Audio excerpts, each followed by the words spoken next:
Hello, അസ്സലാമലൈക്കും. ഞാൻ വന്നിട്ടോ. ഇന്ന് ഞാൻ ഉണ്ടാക്കാൻ പോണത് ഒരു പാൽ കപ്പ. അതിന് വേണ്ട സാധനങ്ങൾ: 2 കിലോ കപ്പ മുറിച്ച് വെള്ളമൊഴിച്ച് കഴുകി ഇതാ ചട്ടിയിലാക്കിട്ടോ. ഇനി നമ്മളിതൊന്ന് വേവിച്ചെടുക്കണം.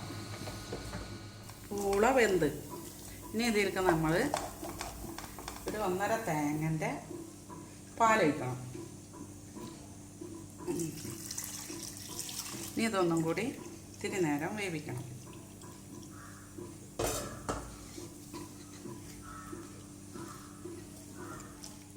പിന്നെ ഇതിൽ കുറച്ച് ഉപ്പ് ഇങ്ങനെ ഒന്ന് വേവിക്കണം. തേങ്ങാപ്പാലല്ലേ, ഒന്ന് വേവണ്ടേ.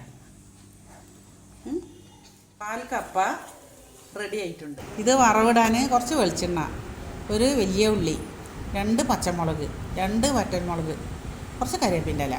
നല്ല മൂത്താൽ ഇതിൽ കൊയ്ക്കും. കുറച്ച് മതി കേട്ടോ, മല്ലിയില.